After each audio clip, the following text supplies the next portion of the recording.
मदतनीस यांच्यासाठी अत्यंत महत्त्वपूर्ण अपडेट असणार आहे। नवीन परिपत्रक आलेलं आहे। अर्जंट अपडेट असणार आहे, कारण हे सर्व कामे तुम्हाला 25 तारखेपर्यंत पूर्णच करावं लागणार आहे। या संदर्भात बाल विकास प्रकल्प अधिकारी यांच्याकडून निर्णय देण्यात आले आहे। निर्णय अधिकारी यांचे आदेश असणार आहे। त्यामुळे अंगणवाडी सेविकाताईंनो, मदतनीसताईंनो अत्यंत अर्जंट सूचना असणार आहे। त्यामुळे व्हिडिओ शेवटपर्यंत पाहायचा आहे। योजना तर चॅनलवरती नवीन आहे, अजूनही सबस्क्राईब केलं नसेल तर पहिल्यांदा आपल्या चॅनलला सबस्क्राईब करा। फेसबुकवरून व्हिडिओ पाहते तर आपल्याला फॉलो करायला विसरू नका। तर अंगणवाडी सेविकाताईंनो लक्षात घ्या, BLO कामकाजाबाबत नवीन परिपत्रक आलेलं आहे। बाल विकास प्रकल्प अधिकारी कार्यालय जिल्हा सोलापूर पश्चिम यांच्याकडून जे अंगणवाडी सेविका, मदतनीस, बाल विकास प्रकल्प अधिकारी नागरी सोलापूर जिल्हा पश्चिम यांच्याकडून BLO कामकाजाबाबत हे नवीन परिपत्रक आलं आहे। या संदर्भात काय निर्णय असणार आहे, तुमच्यासाठी काय अर्जंट अपडेट असणार आहे, ही सगळी अपडेट आपण पाहूया।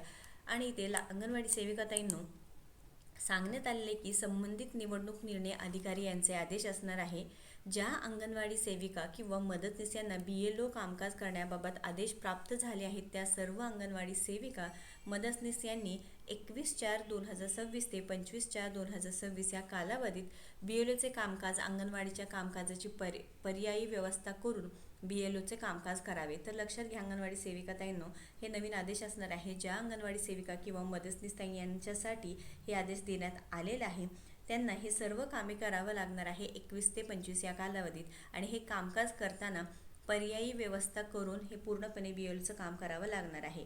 बूथ लेवल ऑफिसर म्हणून गव्हर्नमेंटकडून हे जे काही काम लागलेलं आहे, जे तुम्हाला पूर्ण करावं लागणार आहे। जर अंगणवाडीमध्ये पर्यायी व्यवस्था होत नसेल तर आपल्या मुख्य सेविका यांच्याशी चर्चा करून पर्यायी व्यवस्था केल्याशिवाय अंगणवाडीचा कार्यभार सोडू नये। तर लक्षात घ्या, पण तुम्हाला काय करायचं आहे की पर्यायी व्यवस्था केल्यानंतरच हे पूर्ण काम करायचं आहे। जर पर्यायी व्यवस्था नाही झाली किंवा पूर्णपणे तिथे ऑप्शन नाही आला, पर्याय नाही आलं, तर त्या अंगणवाडीचा कार्यभार सोडू नये हे सुद्धा सांगितलेलं आहे। तुम्हाला हे पूर्णपणे डिस्कशन असेल, हे मुख्य सेविका यांच्याशी चर्चा करावी लागणार आहे आणि त्यानंतर निर्णय घ्यावा लागणार आहे।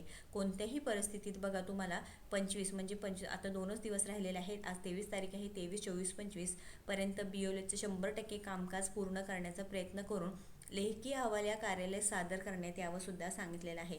तर कोणत्याही परिस्थितीत 25 तारखेपूर्वी तुम्हाला सर्व कामे करावे लागणार आहे।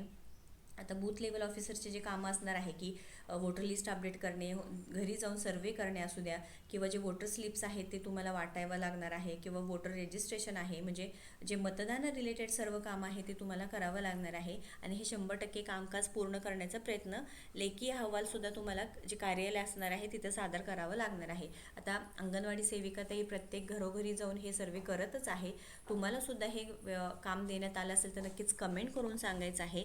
महत्त्वपूर्ण अपडेट आहे, लक्षात घ्या अंगणवाडी सेविकाताईंनो, संबंधित निवडणूक निर्णय अधिकारी यांचे हे आदेश असल्यामुळे तुम्हाला जे BLOचं पूर्णपणे कामकाज आहे ते 25 तारखेपर्यंत पूर्णच करावं लागणार आहे। आता BLOचं जे कामकाज आहे ते म्हणजेच काय की इलेक्शन रिलेटेड म्हणजे निवडणुकी रिलेटेड सर्व कामे तुम्हाला घरोघरी जाऊन पूर्ण करावं लागणार आहे। पण त्याआधी जे अंगणवाडी सेविकांचं काम असणार आहे, म्हणजे FRSचं काम असू द्या, THRचं काम असू द्या, खाऊ वाटपाचं असू द्या, किंवा फेस रिकग्नायझेशन करायचं आहे, किंवा मुलांचं शैक्षणिक रिलेटेड काय असू द्या, हे सर्व कामे सुद्धा तुम्हाला करायचं आहे। पण तिथे पर्यायी जर तुम्हाला ऑप्शन दिला, पर्यायी व्यवस्था देण्यात आलं, तर तुम्ही हे BLOचं काम करावं लागतं। पण लक्षात घ्या अंगणवाडी सेविकाताईंनो, तुमचं काम आहे ते खूप महत्त्वाचं असणार आहे, कारण घरोघरी जाऊन अंगणवाडी सेविकाताईंना हे काम करावं लागणार आहे, सर्वे करावं लागणार आहे।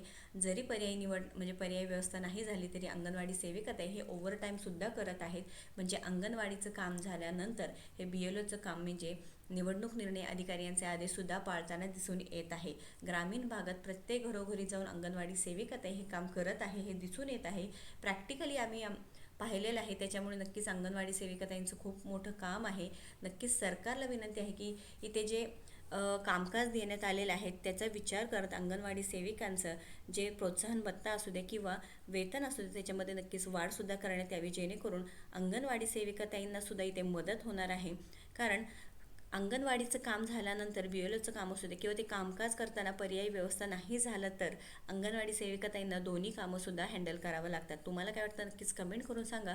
व्हिडिओ महत्त्वाचा आहे, जास्तीत जास्त अंगणवाडी सेविकाताई, मदतनीसताईंना शेअर करा व अशाच महत्त्वपूर्ण अपडेट्ससाठी आपल्या योजना यात्राला सबस्क्राईब करा। धन्यवाद।